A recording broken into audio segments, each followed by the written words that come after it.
Oh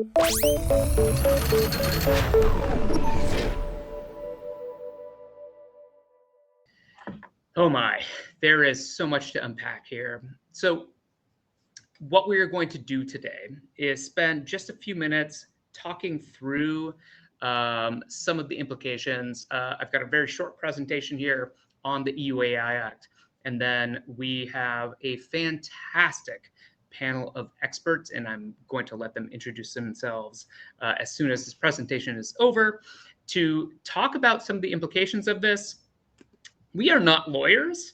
And I think that's a good thing in this context because sometimes you set lawyers free on things and then they go to town. And I suspect that's a little bit of what's happening here. However, we are going to begin to unpack some of the philosophy and challenges that we foresee with this. So to set the stage, I'm just going to jump in and give you a quick presentation on this, maybe a few minutes, like 10-ish, and then have a panel discussion with some of my favorite people in the world. As you are joining us, by the way, please know that we are in the chat and say hello. Monica, hello from London. John, also from San Diego. I can tell where my audience is. And we will do our best to collate these questions. At the end of all of this, we will have a Q&A. We'll go through these questions and do our best to answer them. So without further ado, the year is 2025, specifically August. And the EU AI Act has taken official effect.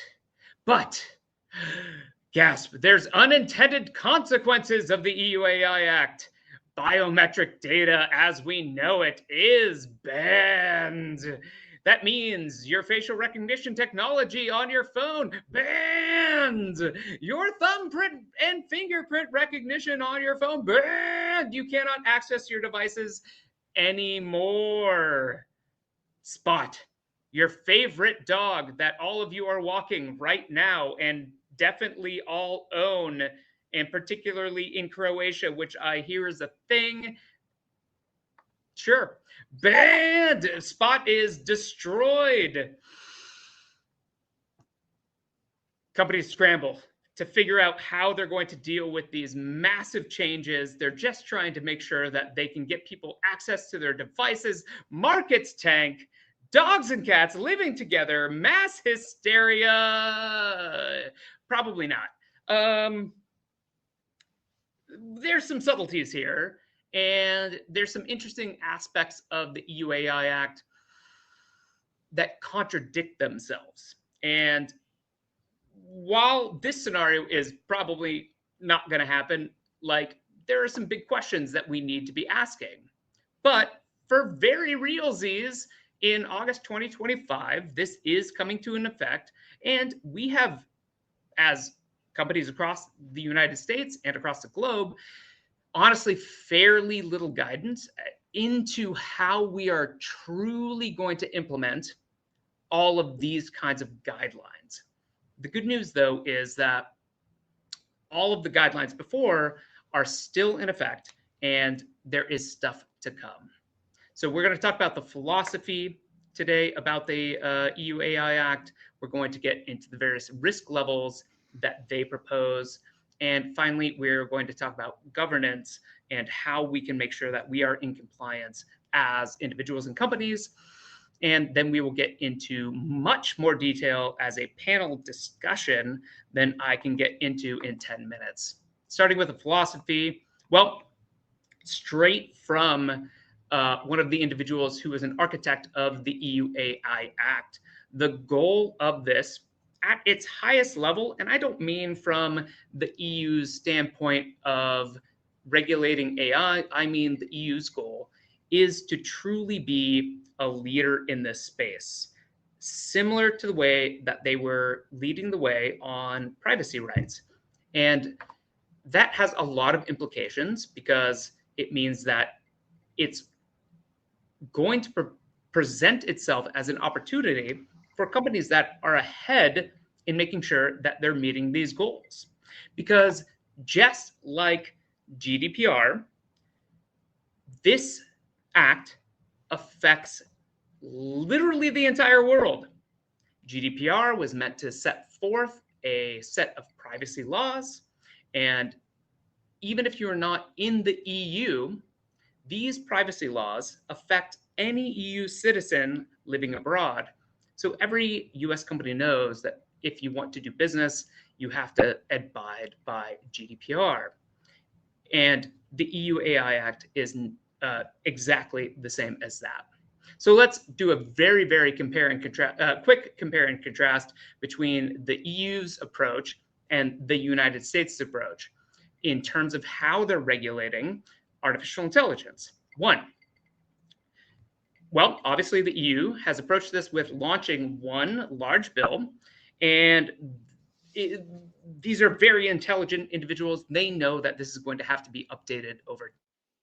The US approach has a bit of a difference. Glory, who's on the call and is going to be one of our speakers, and myself had a chance to sit in the AI4 conference in Las Vegas a few weeks ago, and we got to a chance to listen to the US congressman and head of the AI task force.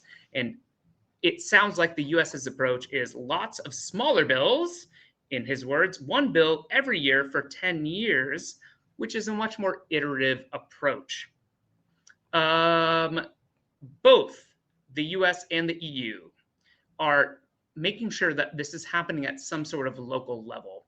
The EU wants the AI Act first as some sort of guideline, but member states are going to have their own regulations in place when it comes to individual sectors, and those sectors on things that are going to be much more complicated are going to be responsible for rulings on the AI Act.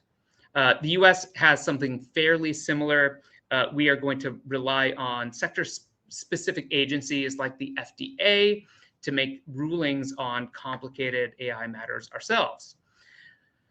Both us and the EU have established our own sort of office. In the EU, it's called the AI Office for Guidance and Enforcement. And here we launched a bipartisan congressional AI task force, which again is headed up by one of those AI congressmen.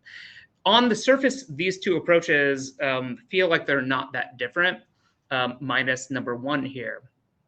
And there are going to be certain challenges that I'm really excited about talking to our experts on, because this is just something that is an extremely complicated matter. So let's dive now into the philosophy of why the AI Act was created and the specific language within it. Again, not from a legal standpoint, but outside of the philosophy of why this is good for the EU, but why this is important for AI in general. So the philosophical approach in general for the AI Act is to just protect citizens. And this is really has been the EU's approach across all things. They've been extremely progressive on this.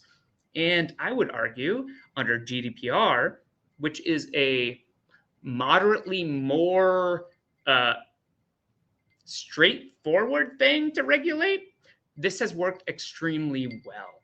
And we have seen countries like the US adopt approaches to this, particularly with like California with the CCPA, among others. It sounds like they're very much in favor of making sure that innovation is still there, but the goal is to make sure that this is protection first, led by the AI Act, with innovation as a possibility. There are 8 core principles for most AI ethics organizations, but I think the ones that they've led with here are respect for human autonomy, meaning the things that are important to us as individuals and that we can control are the things that are going to be important moving forward. Harm prevention is number 1, and fairness and transparency.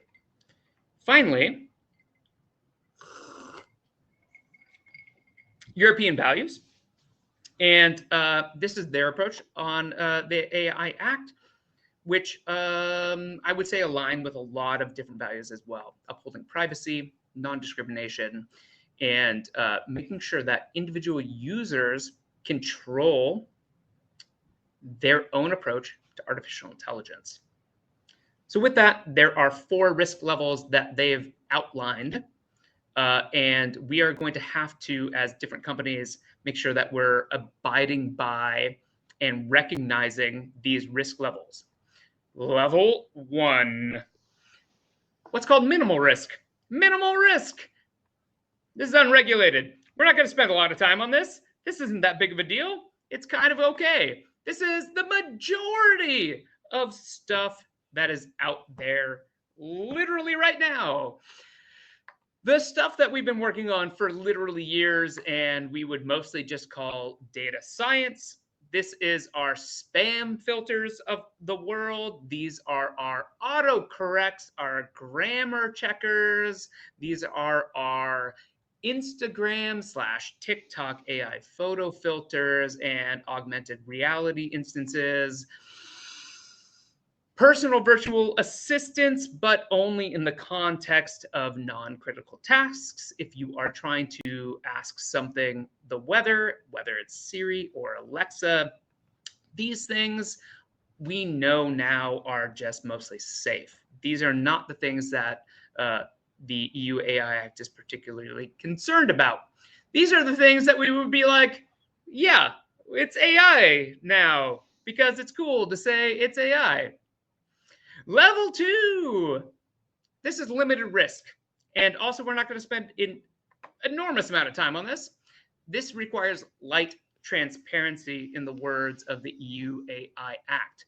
What does that mean? Well, I do have a direct quote. It means requiring developers and deployers to inform users that they are interacting with AI. One of the biggest categories for this is going to be generated content. So they are going to require all AI art generation, things like deepfakes, information that you're creating from ChatGPT, essentially to be labeled. And OpenAI and all the other companies are going to have to come up with some sort of watermark to indicate that this is truly AI-generated content. But this also includes things like personalized recommendations across different types of media. We've heard lots of stories about individuals getting into a bubble. Well, now through the regulation, we are hoping to indicate about why this has been regulated and how you got this particular content over another piece of content. And things like general purpose customer service chatbots. So customer service chatbots are going to certainly be moving forward here in the near future, as long as these things have some bounds and are focused purely on answering questions about a company, then they are covered under that. Level 3.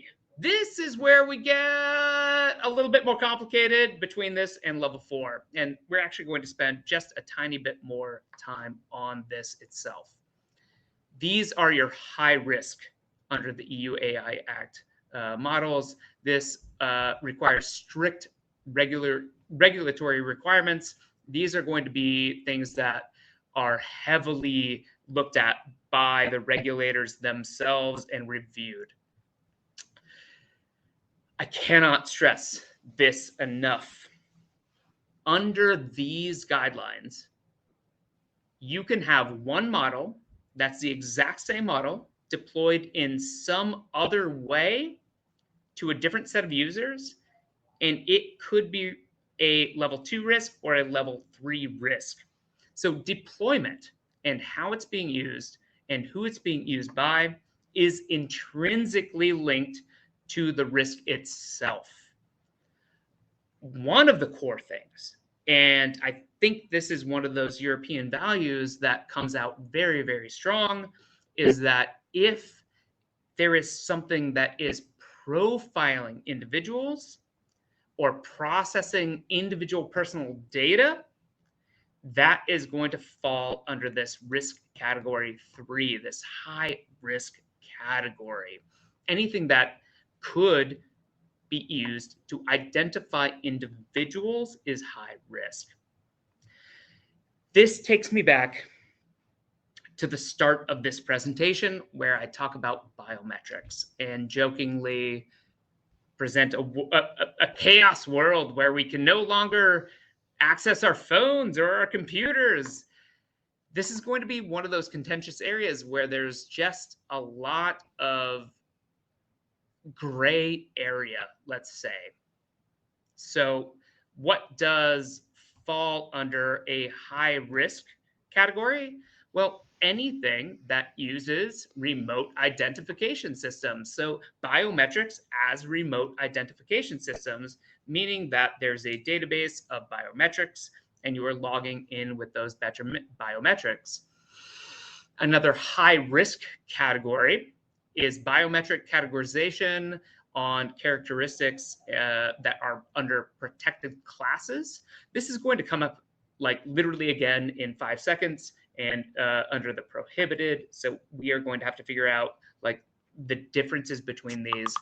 And one of the more interesting challenges here is all about emotion recognition. Why is emotion recognition here? Well, it's the worry here is this going to be used to try to target individuals in companies or in individual education systems? Here's the thing. The scenario that I painted at the beginning here is unlikely to happen. The goal is not to restrict us as companies to take away individual verification, for instance, thumbprints, for instance, facial recognition. However, the language in the EU AI Act is ambiguous enough that some of these things could come under deep scrutiny, and it's not at all clear where that line is. But again, why it's called unintended consequences is that this is not what they're trying to do. They're not trying to make it so that you can't log in with your phone. They're not trying to make it so that you can't use facial recognition or thumbprints in the way that we want to use it. Deployment, I mentioned, is one of the core things and themes that dictate and are intrinsically linked with this high risk stage, and critical infrastructure is one of those. So if you are a government entity that is using artificial intelligence to monitor things like energy usage, to control pressure within pipes underground, to understand and send possibly like robots, as is actually happening, to map different types of piping in your infrastructure, these are the types of things that are very, very high risk and subject to additional scrutiny. Education is another one of those. And education as a platform is broadly what they mean by this. Anytime you are evaluating students, anytime you are creating content with artificial intelligence that's going to be delivered to students, any kind of vocational school that's going to be utilizing artificial intelligence for the evaluation or actually helping students themselves. Employment is another one of these. So employment, are you screening jobs? Are you writing job descriptions? Are you screening possible employees? All of these things are high risk because they pose an existential risk to, again, particularly marginalized communities. Another very important one related to this is access to essential services. Are you applying for things like a credit card or a loan? Are you trying to get access to public services? And is some AI in front of that? Law enforcement is a huge category of this. This is another very high risk system. Are you using mass surveillance? Are you using this for trying to do things like predicting whether or not someone's going to create a crime? These are extremely high risk areas. And I would encourage you all to watch. Last week tonight, John Oliver did a great segment on facial recognition technology being used in law enforcement and how that is causing a lot of harm among communities. Another one, immigration. Are we using AI to predict how many people are going to immigrate to our countries? Who is coming here? Are they lawfully coming here? Are they will they pass some sort of test? These are all of the things outlined in the EU-AI Act as high risk. Admin of justice are we predicting crimes? Are we trying to say that Dan is very, very likely here in Ireland to get caught peeing in public? But if an AI is predicting that, that's just plain wrong. I mean, who knows? Who knows? It would probably be right. But in addition to that would be anything that's related to the administration of carrying out government facilities like voting. Finally, all general purpose models, and this is where all the other risk categories get slightly more challenging to assess, because this is our large language models today, and we just don't have a very good definition, which I'm sure we're going to get into a good discussion of later. We just don't have a good definition right now of general purpose models, but anything that would be considered a general purpose model in any of these categories and beyond is going to be considered high risk. Let's talk about level 4 risk. These are unacceptable risk categories.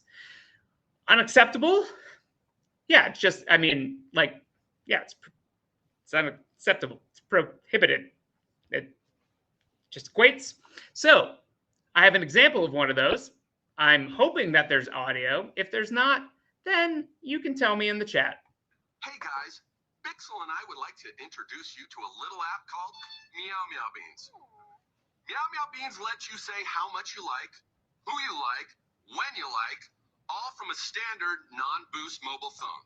Let's see how it works. Bixel, what did you think of the way that Dean introduced us? I thought he did great. That's why I'm giving him 5 Meow Meow Beans. Oh. Well, Bixel, I'm sorry, but I thought his intro was just okay. Nope. Hey, that's why I'm going to give him 2 out of 5 Meow Meow Beans. Meow Meow Beans. With Meow Meow Beans, students can rate teachers. Teachers can rate students. Everyone and anyone can rate each other. Meow Meow Beans. I'm not sure if you're familiar with that particular episode of Community, but that's what we call social scoring. This is outright prohibited. China. China. Sorry, I had something in my throat. This is not good. There's like Black Mirror episodes about this, and this is a fantastic episode of Community. But we should not be doing social scoring. Outright prohibited. Another great example of this, and this is again where this gets completely complex. Biometrics, if they're used for mass surveillance or classification, and you may notice that some of these terms are the same ones that I use under the high risk classification. It's because this is an extremely complex part of this process. If you are capturing an individual's face or their thumbprint or fingerprint and storing it in a database, per the EU-AI Act, that is prohibited on a mass scale. Does that apply to companies that are storing all of that data for the purposes of unlocking your phone or using your face to unlock your phone? Well, it's just not clear. They do make this clause early on, obviously about like for individual identification. However, it seems to be, with much stronger language, superseded by the fact that you are storing data on a mass level. So I'm not sure how we are going to get around this. This is going to be something that they're certainly going to have to provide more information on. I already mentioned this, the world of us predicting crime using AI, with Tom Cruise running across the city at high speeds to just make sure that I don't accidentally pee on that corner, is probably not going to happen. Probably wouldn't happen anyway. But individual crime prediction, the idea that we are going to look at individual profiles of human beings and see if they're higher risk than others, not something that we need to look into. And this is another big area that is a little bit of a gray area between high risk and prohibited activity. If you are looking at an educational institution or a workplace institution and trying to make a decision about whether or not your students or employees are sad, happy, especially on the individual basis or en masse, this is just something completely prohibited under the EU AI Act as it stands today. I don't want to dive too deep into this. Manipulative, deceptive practices, these are also banned. This is a broad category and it's going to need some guidance. And finally, anything that's exploiting individual vulnerabilities, these would be the things like individual handicaps or life circumstances are also banned. Oh my gosh. Okay. I'm on board. These things sound terrible. I want, as my company, to make sure that I am creating a safe environment for everyone if I'm using AI, right? Like, I'm on board. EU, how do I do that? Like, what can you provide me to make sure that I'm meeting or exceeding these guidelines? Hey, shut up. That's not particularly helpful because we don't actually have a whole lot of information yet. Here's the thing. The EU is going to provide us some codes of practice. Those codes of practice do not exist yet. They are supposed to come in May 2025. And I'm of the mindset, I'm a little bit skeptical that these things are going to actually arrive by May 2025. However, these are the types of things that are going to outline how we make sure that we're in compliance with the different regulations that we have set forth.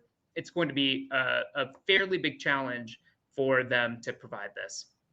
One of the things that you can do today is actually assess the risk level of your individual models. You can do that by taking a snap of the QR code on the screen right now.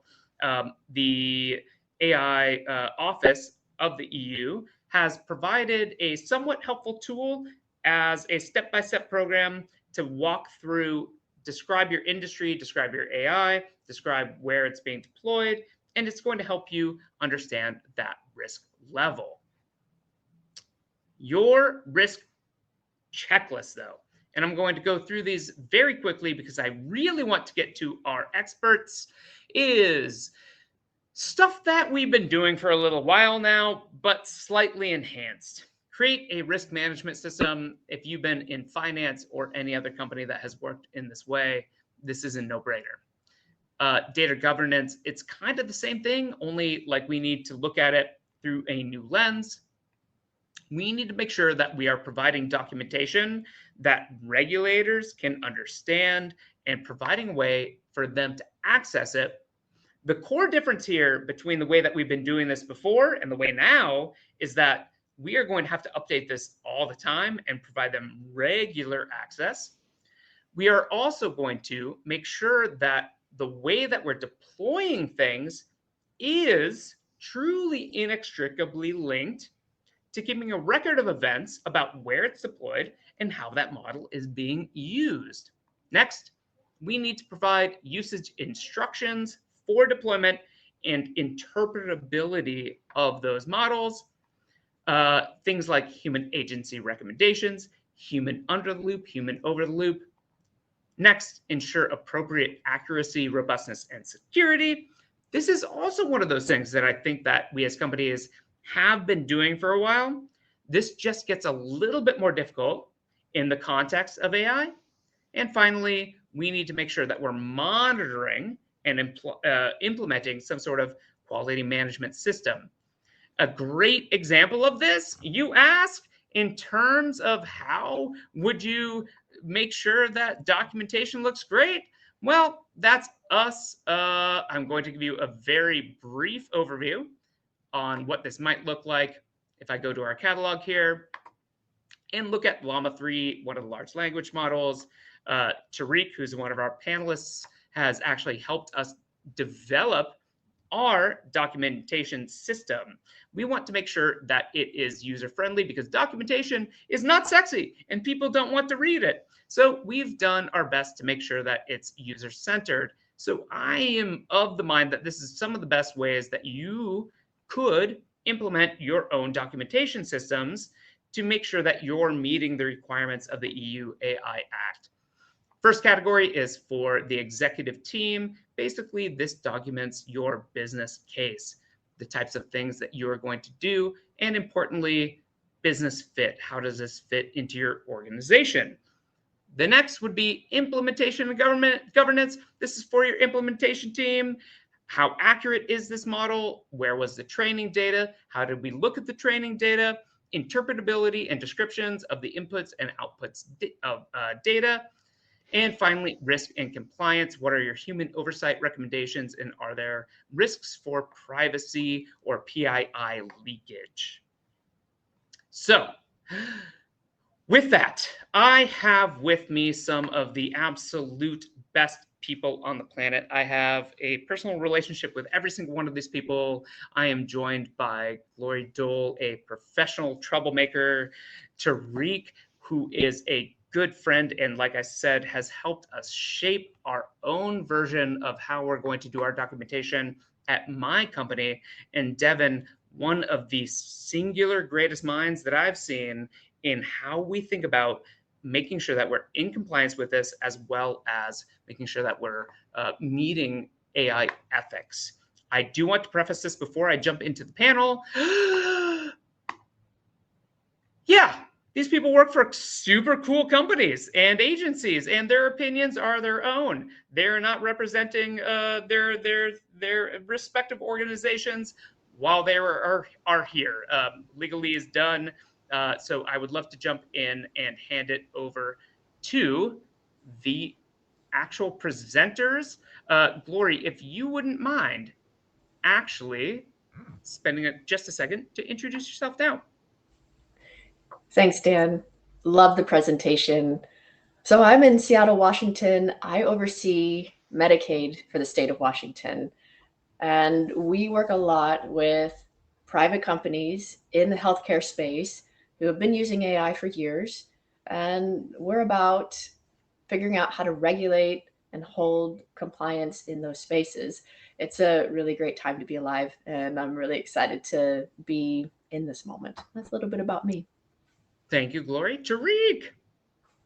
Hello, fantastic introduction and overview, Dan. Really, really excellent.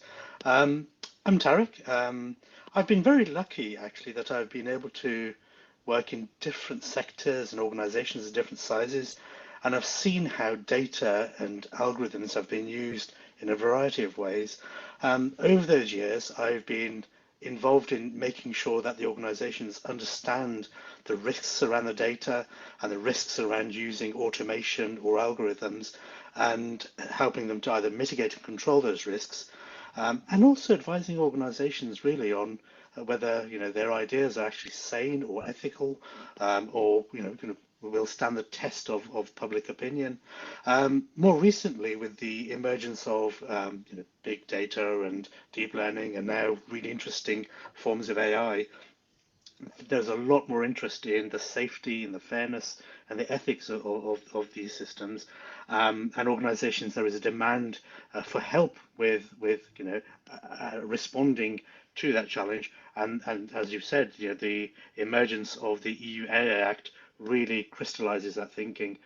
So yeah, absolutely interesting and relevant discussion to be having. Super excited. Devin.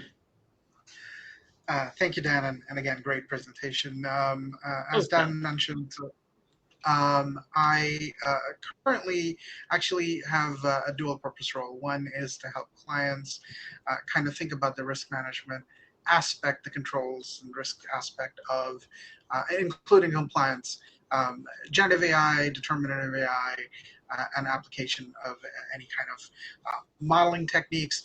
My experience has historically been in financial services as well as consulting. So talking about organizations that have been using algorithms for a very long period of time, the idea of having a model inventory for financial organizations is actually not a new concept at all. So it's very interesting to see those risk management techniques making it into kind of the larger space. But I also teach data analytics and data science, and very excited to be here. Oh my God, I love this. 3 experts. I would again like to say we are not lawyers, but I think that positions us maybe slightly better. I've got a couple questions. I've got one question that I'm going to just open up to the group, kind of rapid fire. I'm expecting maybe a couple repeat answers here, and that's totally okay. Devin, if we can start with you. We are looking at something that's extremely complicated, that it sometimes feels like the EU rushed. Could you give me a sense right now of the good, the bad, and the ugly of the EU AI Act? So anytime we're thinking about AI in general, and specifically talking about generative AI at this point in time, we kind of come up with 3 broad categories of problems or things that we want to think about. And these broad categories are taxonomy, economy, as well as structure. So taxonomy being how do you define AI? And obviously EU has taken a very broad definition of AI. It's the OECD, the Organization for Economic Cooperation and Development definition. You can just kind of Google OECD and their definition. And it basically defines AI system as a machine-based system that for, I believe, explicit and implicit objectives, I might be correct, I might be incorrect, but if you look at it, it's a very broad topic. And to me, that's both good and bad. It's good because there are fewer loopholes when we are defining AI, and somebody can say, hey, we're using machine learning, structured data and machine learning, and so we are not really controlled by this. And that is not the case. The thing is that the use case defines it, and that's a good thing. The how you use the model defines the level of complexity of compliance, and that I think is a good thing. The bad thing again is the broadness of it, because there are a lot of organizations that already have, especially financial services organizations, that have a lot of models that are in operation, that are anomaly detection models, fraud detection models. Healthcare services also have insurance services. These are all industries that are already pretty model heavy to begin with, and we don't quite know how that works. And again, and once we get a little bit more detailed, that'll indicate the impact. But it's also thinking about, there's with generative AI, there's also not just, you're not developing the models, mostly you're buying the models, you're a taker, but you can fine tune the models. And if you fine tune the model and the model ends up being in the in the restricted category and the high risk category, then your level of compliance is just as heavy as the developer of the model. So that also has a pretty significant effect. So there are some nuances there that need a little bit more discussion, a little bit more understanding. So that's the taxonomy part. The economy part is really kind of defining innovation versus how much time we're spending, money we're spending with compliance, and finding that balance, right? Got it. Irrespective of the EU, everybody is in the game for developing AI, and we want to make sure that we don't hamstring development because we're overburdening organizations with compliance. And then obviously structure, which is obviously EU is not a singular entity in the sense that it's made up of a lot of different organizations, a lot of different countries, with different structures, with different laws. Certain organizations have laws in place, certain organizations don't. There's some stability there, very much like GDPR. We'll all have to figure out what reality is, but that structure will also define. Just because we stop ourselves from doing something doesn't mean that other organizations or other countries are going to stop doing that. So are we continuing to at least think about some countermeasures to the restricted uses? So a very good example is there are countries that have a social credit system. How do we counter that? So not just thinking about we're just not going to do it, but also let's talk about it. Let's do a little bit of research about it. Yeah. Over to my other panelists as well. Well said, Devin. Glory, the good, the bad, and the ugly of the EU AI Act so far? One of the strengths I see with this act is it's really collaborative. It's standardized. You know what to expect. One of the challenges, I think, is that going to impact innovation if you kind of have one approach across every sector, one approach across any of the countries? And I think that's going to be a challenge. There's strengths to it, there's weaknesses to it. It's great that they put down the hammer and said, here's our position, and in some ways are leading the way in the world in that space. On the other hand, do we need to think a little bit more on this and have multiple bills in multiple years to really be nimble? So while it's clear there's some clarity there, is it as nimble as we need it to be? Those are some of the questions that I have. That's the good. Do you have a bad and ugly? I mean, is the bad the nimbleness? Is there something that you would say is strikingly this is not for me? It's okay if there's not. I think the bad or the ugly would be the potential lack of nimbleness, or sort of a one broad stroke across different sectors, across different countries. So that's my sort of bad on that. Got it. Tariq, same question to you. Good, bad, and ugly. Yeah, so I think for me, one of the really nice things about the EU AI Act is where it comes from, and it comes from a position of wanting to strengthen and protect human rights, human dignity. And I think of all the possible places legislation could have started from, that is absolutely the right place. And that's about, what are our principles? What do we want to be as a society? So of that, I'm really proud, even though I'm kind of not in the EU for now, sadly. But that's kind of one of the things that I think was really, really positive. There will be continuing discussions around the practicality, the nimbleness, the over-regulation, under-regulation, lack of clarity, ambiguousness. But in my experience, certainly from what I've seen, not enough organizations are actually practicing what most of us would consider basic good practice around the use of data and understanding the safety implications or the fairness implications of their algorithms. So in amongst all the words of the regulations and the AI Act is a requirement to get that basic bread and butter due diligence verification done. What data you're using, is it biased?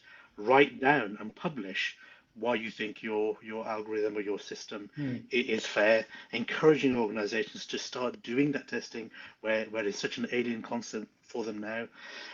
So I think another good thing about this AI Act is that it would lift the very baseline. And yes, we will run into challenges around, can organizations afford to do this if they're small, and what's in scope and what isn't, and how much is too much, how much is too little. But if it can move us in that direction as a whole, I think that's really positive.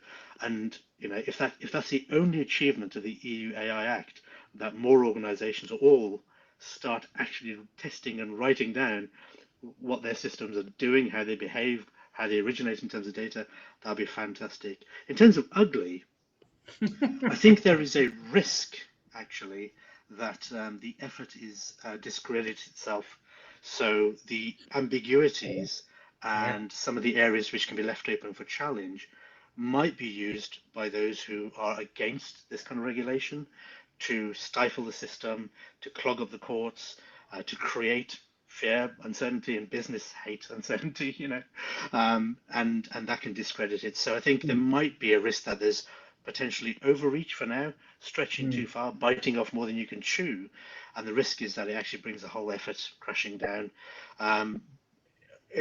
Myself and the friends that I talk to would have preferred a more iterative approach, get the basics right and build on that, learn as you go. I think this might be the first time there's regulation around something that we don't fully understand.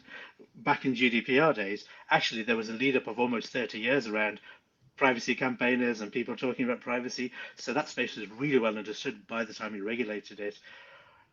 I'll just finish with one example. During the development of the EU AI Act was the emergence of ChatGPT and those models, and it in the end resulted in a whole new section in the legislation. Now that tells you that that was pretty premature, perhaps. But to finish, overall, I think I'd rather have the EU AI Act than not.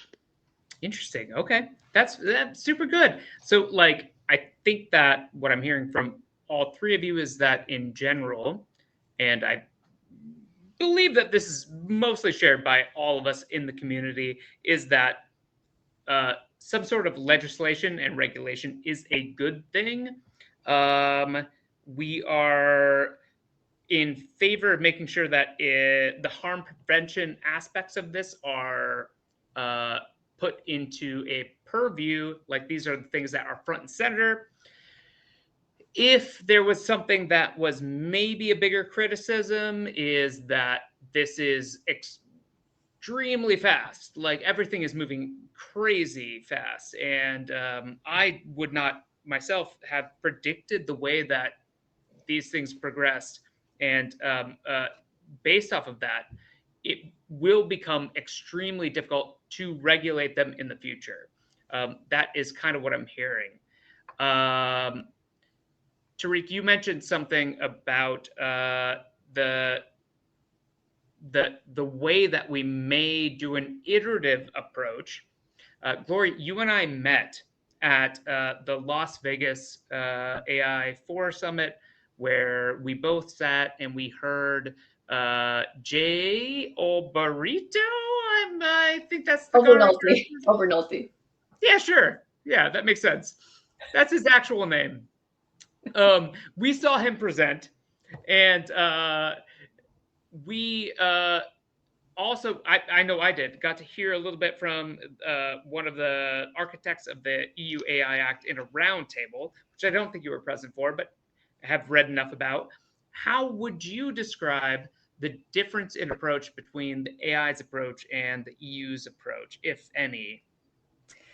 So for the US, what we're understanding for our congressional task force that Obernolte leads, we're expecting to have some guidance come out at the end of the year that really puts the regulations and guidance in the hands of the sectors. So the healthcare sector, for example, will have to basically create their own version with some foundation and some framework that is probably very much like what we see in the EU Act, but it's going to be sector by sector, probably state by state in the United States. I mean, that's how we like to do things over here, and I think we'll see that with AI. We have a state by state approach on a lot of things with some federal underpinnings, and then you have 50 different ways of doing that in regions and other areas. So that's territories. We just like to do things our own way. That's what we'll probably see in the United States. For the healthcare sector, it's going to be really interesting because there's alignment and that's very high risk, and that there are things that we're not going to allow and things that we will allow. And I think all of the framework that I've seen so far aligns with EU Act. It's really interesting because we're already seeing insurance companies use AI in the spaces of saying, well, I think we'll say yes to this service or no to this service. I think we'll stratify the risk on this patient in this way. We're seeing all kinds of use cases for customer service and different decisions being made. And we have different ways where humans are in the loop, and we have different ways where we're crunching all of this data, predicting models around quality. And it's really interesting to see that the framework that they're using to make sure that's ethical is within framework we already have that's not related to AI, but it's related to governance we already have around ethical behavior in the healthcare space. And that's one of the things Olber Nolte talked about, was saying we don't necessarily have a law right now about AI, but we do have healthcare laws about what's appropriate and what's not appropriate behavior. And this tool has to be in compliance with those things. As we have more laws around AI specifically, there'll be an alignment there, but we're not totally starting from a void. And that's a good thing, because we've been using these systems and these tools across insurance companies and managed care in the healthcare and hospitals and providers for years and years. And so as we're starting to think about how to regulate, we recognize that there is a lot of work already been done in that area. This comes to mind like AI is really just a tool that's part of another application, and it's just a different tool or feature that is going to be part of a system. There are different ways that we do have to think about it, because software works in theory on a 0 to 1 basis, right? It either works or it doesn't, and AI works within degrees. So there are differences that we have to take, but like the same agencies that are regulating these things today are the same ones that are going to continue to do that. And it's probably not going to be a big stretch for them to have to make complicated decisions. They need to get new knowledge, but complicated decisions in their areas around new technologies like AI. So I know we're going to be coming up on time here pretty quick. I'm going to ask a couple more questions, and we're going to go over just a bit. So, because there's so much going on here. Within the sphere of regulation, this is both to Tariq and Devin, and I know that you guys have spent a lot of time thinking about this. Tariq first, is regulation going to stifle AI development? That's a really, really good question, and one that lots of people are asking. I think it's important that we don't, and I think the regulation should continue to focus on downstream impacts on people, on communities, and try not to interfere too much in the upstream development of software, different algorithms. And I think one of the risks around the current AI Act is that it's starting to creep towards impositions on developers. And I think that's probably a mistake. Going back to the big question again, if the same question was asked around GDPR, is it going to stifle innovation? Is it going to kill entire economies? And it didn't. What it did do was avert, and this is hypothetical, we never know what would have happened, but generally in the EU, almost all businesses generally work fairly ethically with your data and have developed successful businesses using your data. And that's hopefully what we all want to continue doing with the AI Act. So I see that rather than stifling innovation, it should cut off avenues of bad practice and bad behavior that we all agree are bad. There will always be arguments about what's on that boundary in the grey area, but it is broadly, if it creates enough space and road ahead of us to say, these are all the good business models that we do encourage, go ahead. And I think it does that. But I think part of your question really is about if there's any stifling, where could it happen with the EU Hmm. AI Act? And I think potentially it's a discouraging development, and I think we need to watch that carefully. Sure. Devin, anything to add? So, Derek said it very well. What I will add is, at the end of the day, as long as it focuses on the malicious intent and not focus on being very prescriptive in its definition of things, I think we're moving in the right direction. I think we really missed the ball with social media and kind of we all agree it has caused harm, and we were a little too late to the ball game when it comes to regulation. So what I think leaders should be focused on is the fact that even all of the organizations that I talk to, most of them are still in the proof of concept phase of actual widespread application of AI on a day-to-day basis. Once that goes wider, the law of unintended consequences comes into play, and as long as we're agile, for the lack of a better word, in our regulatory practices where we kind of recognize that there's a lot that we don't know. And instead of just kind of putting a blanket around and saying, no, this is bad, we should be ready to respond in a much more agile way. I think things will be done well. I think the intent is there, right? This is why the restricted level is a good tier as far as I'm concerned. But then you go to the high risk level, and actually toys using AI are included as a high risk application, but so is autonomous vehicles. And I don't think that they quite equate the same and require the same level of, so that's kind of what I mean by just kind of being more agile in seeing how it affects, the regulations affect the real world, and coming back and adjusting it. And I think that's what Tariq meant by an iterative approach, something that we know that we can adjust along. So again, thank you all for spending more time with me. I have one question for each of you before we open it up to audience questions for just 1 or 2 minutes, because all of you are not here in Ireland and it's kind of late. You might actually have jobs that you have to go to and families. So last question for all of you. Glory, first. You and I have had long conversations about bias in AI and the need to eke it out. I'm of the mindset right now that within the way that you have to approach meeting regulators for the EU AI Act is basically to tell them, I did my best.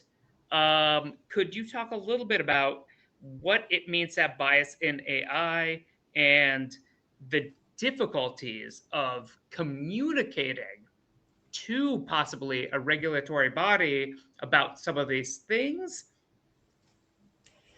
I love this conversation because thinking about bias in AI for me really makes me pause and think about what does it mean to be human? What does it mean to organize ourselves in a society? And all of our best features and our worst features you can see in AI. Humans have bias, societies are racist. We see this in AI development. So if we're going to work on it in AI, we need to be working on it in the non-AI spaces as well. It exists there because it exists in all of the spaces where humans are involved.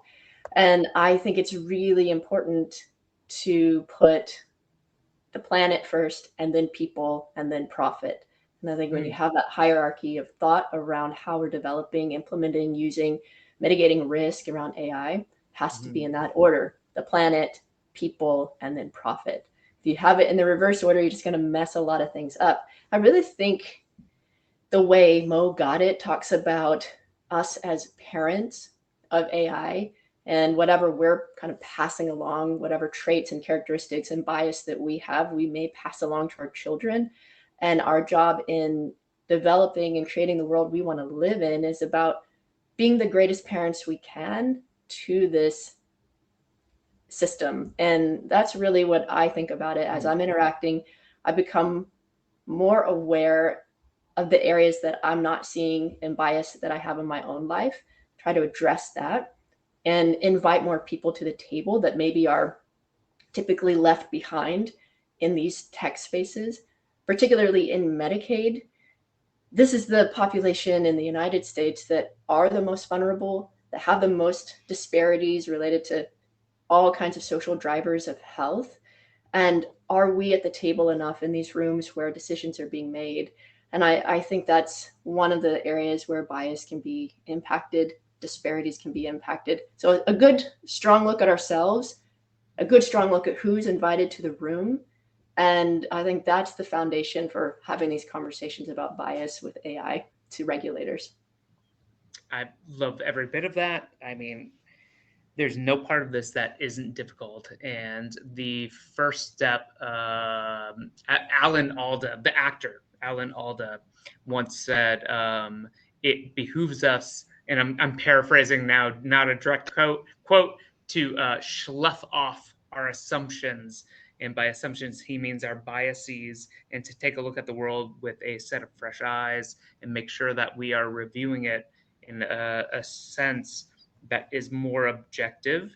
And I think that we are going to have to find ways, as you described, to do this.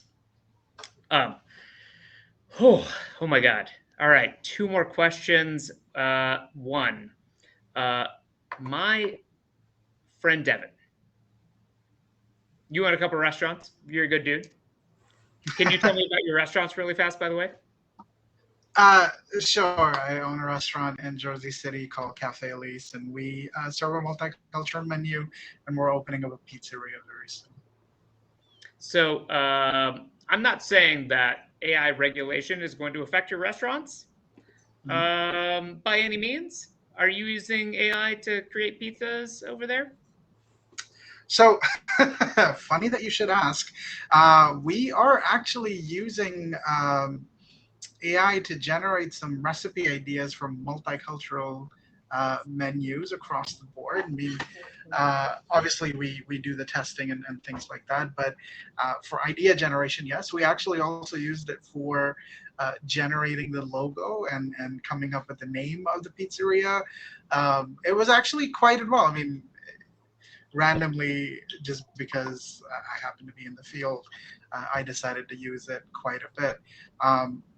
But I will say this real quick about the bias thing as well. The other side of bias is us being biased against AI, and I have this conversation with clients on a regular basis, which is they come back to me and they say, you know what, this proof of concept didn't work because only 85% of the time we were getting the correct answer. And I asked them, how often are your employees correct? Is it 85%? And the answer is no. So in general, the results from AI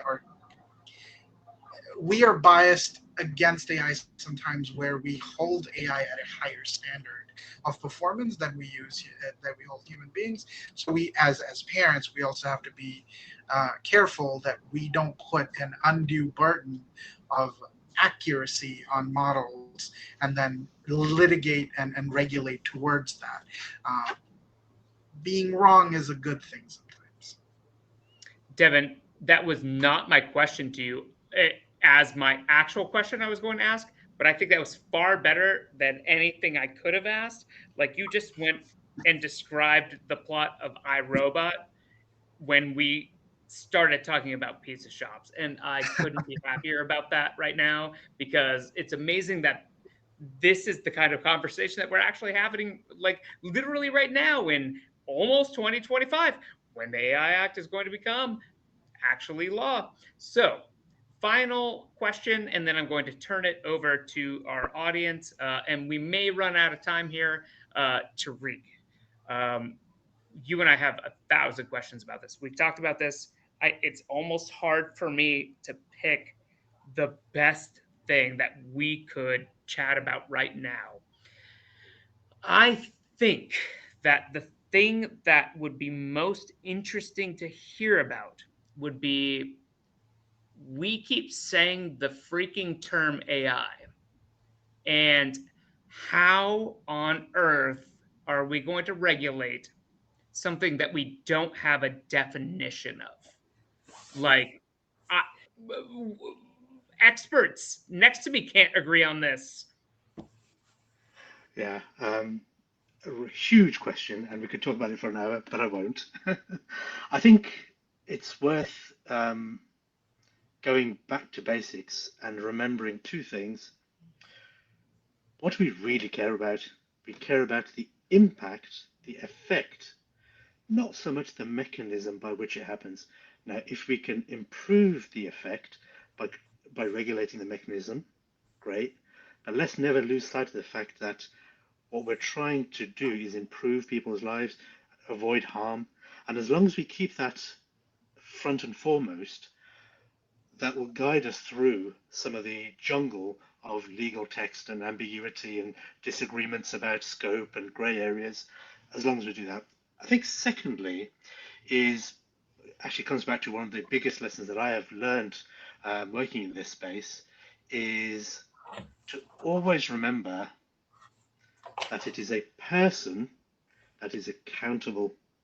And in all these discussions and technical discussions about definitions of AI and scope of AI over open source models or not, and levels of risk and whether it falls into this category or that category, it's very easy to get sucked down into a rabbit hole because for some people, including myself, it's quite fun. But if we never forget that actually, and this is a message particularly for organizations, a human, a person is accountable for the impact of the technology, the product, the service that you are providing or pushing out there. And that will help us make sure that we incentivize the right behavior if that accountability has a downside for causing harm. So those are two things I'd say are principles worth hanging on to as we navigate this quite complicated, quite ambiguous jungle. I will stop there because I know that people will want to continue and open up the questions. I mean, semantics, right? Like, are one of those things where it's like every generation is kind of mad about the way that language has been used about the generation before it. Linguists don't care. And I think that this is something that we're experiencing right now, where I feel like, as somebody who's been in this field, I have to go in and describe the word AI, and I have to preface this with, I mean AI in this way, and I don't ever want to have to do that. I think we just need to drop it and move on with our lives. In fact, in discussions that I have and the work that I produce, I often strip out the word AI and just use algorithm or software or automated decision. And I do that almost deliberately, almost like a childishly, really, because I want people to focus on the real issues and not get entangled with the hype of the AI. Going back to exactly what you're saying, it can be a distraction. Totally true. And actually, in the spirit of that, last question to all of you: one word answer, if you can.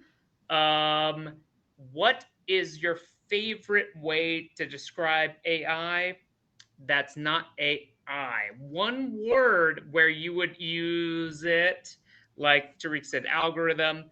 Tariq, if you had to pick. Algorithm created by a human Algorithm. in brackets. In brackets. Created by a human. Yes, yes, yes. Yeah. Glory? I also like to use algorithm. Okay. Devin? I'll go against that and say heuristic. Heuristic. Okay.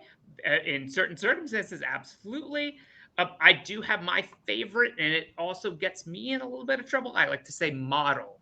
That everyone's not. Yeah, model. Gets me into a little bit of trouble. You all have stayed on for 15 minutes longer past than you should. We're going to take two questions. Glory, Jonathan in the chat asks a question for you. It's a big one. Are you ready? Yeah, ready for it. Hi, Glory. How do you see AI being used today in the healthcare space, specifically in managed care, such as Medicaid? This could include care quality, decision-making, predictive analytics, and modeling. How do you expect the EU AI Act to affect those operations? Well, I'll keep it brief because I saw this question and I kind of integrated into my answer earlier. But Yes. basically, the managed care companies or the insurance companies across our country have been using these algorithms and models for a very long time. and they're integrated into the way they make decisions about what they say yes to or no to, about predicting quality, about predicting outcomes so they can get ahead of things and provide services to patients. The hospital's main space where I really love the way they're using it is in utilization management, which really helps predict, what does this patient need and what do they not need and where do they need to be. That return on investment there is impacting bottom line. So there's a lot of investment in the space. And I really love the summary of the interaction between providers and patients so that doctors don't have to directly type everything out about what happened, where providers can just be with the patient and those summaries can happen. I'd love to see that a lot more where that is happening. It's amazing. There's a lot more I could say there, but that's enough. Thank you, Gloria. Appreciate it. Devin, my admin got a question directly sent to him, sent to you. As an expert in the compliance space, how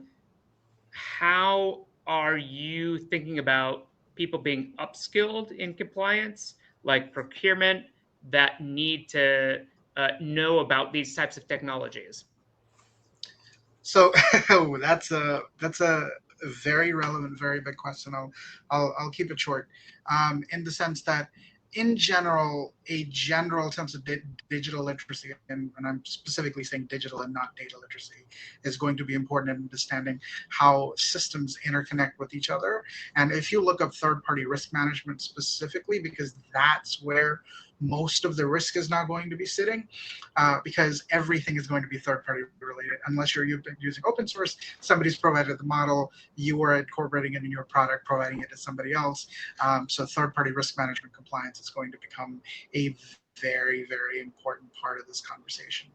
But more so than anything, the ethical use of AI and any model and financial model related compliance that already exists will kind of get you up to speed on how others are thinking about it, because they're using that as a baseline to kind of build other regulations.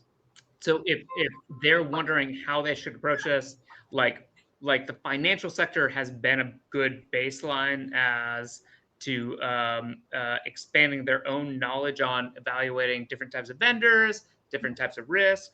Is that fair to say? That is fair to say, yes. Okay. Correct. Tariq, philosophical question here.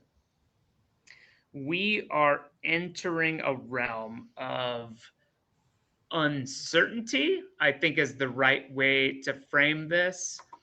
And I think that there's just this lack of understanding of the new world of artificial intelligence that, and as Devin just said, like there's parts of this that we can equate to the old world. Are there types of individuals like that should be responsible for this new world of AI? And how do we think about, like, within those individuals, like are they thinking about, like, how should those people go about like classifying risk? Maybe is it different than the way that the EU has done it? Are these individuals that are regulatory people? Are these people that are compliance people? What are the future of like the compliance procurement people? Who are they looking up to? That's again another huge question, and I'll take a particular perspective on it, if I might. So, as expected, probably what will happen is we'll have development of professions, new roles created, new job titles, organizations specializing in assessing risk, classifying risk. But I think one of the important questions for us to ask as a society, rather than as organizations or technologists, is actually stepping back, zooming out. Who is setting the barometer for what is acceptable or not? What is a risk or not? A risk or a negative outcome for a business trying to make a profit is not necessarily the same set of risks for particular communities. So I think what I'm suggesting is that we can't leave it, present company accepted, we can't leave it to the professionals. We need society to uplift its own understanding of data literacy, of AI, not necessarily to become experts in terms of creating it, but to understand enough about how it works so they can take part democratically in regulating it, in setting the tone, in creating a voice about what is acceptable or not. And in some countries, that might be through things like trade unions, perhaps. That's the voice. In other organisations, it's civic, rights groups. Certainly, that's been the case in the UK. However, it's done differently. I think we need more citizens involved in setting the balance of and deciding what is acceptable, what isn't, what is good, what is not, and not just leaving it to the technocrats or the kind of vertical experts. So I just wanted to broaden out a little bit. I might not have answered your specific question, but I think that's really important. I think for us to do. I completely agree. So, like, one of the things that I think is one of the imperatives of society is to get faster at responding to these types of changes. And one of the parallels for me that I always think about is how fast society reacted to the early web. At one point, we were all coaxed into believing that there was a Nigerian prince who was sending us money, and we believed this. That was like something that was being, scammed in much greater quantities than it is today. Now it's basically a meme where we developed societal knowledge about the fact that this is a meme, and we need to be able to respond to those the same way that we're responding to a broader amount of AI, and it's going to take a little bit of time for society to catch up. I'm hearing you say that we need societal leaders to make sure that we're educating and getting society caught up on these types of things, potentially faster, hopefully faster than it was before I lost all my money to that Nigerian prince. I'm still waiting for my check. Okay, we are way over time. This was our first attempt at one of these webinars, and it's not without like minor hiccups or being a little bit over time, but I will say that the amount of information that was shared here is far greater than any amount of tiny technical difficulties that we had. So I want to thank every single one of you for being here today. If anyone wants to connect with you, can they? All right. So please feel free to reach out to our panelists. I'm going to just go ahead and share my screen one more time. And minus my slacks. If you want to learn a little bit more about Gravity AI and what we do and how we are approaching some of these problems, again, feel free to reach out. But oh my gosh, what an enormous amount of great information. And I cannot thank all of you enough for being here today. So thank you so much. Cheers, everyone. Thank you. Have a great night. Thanks.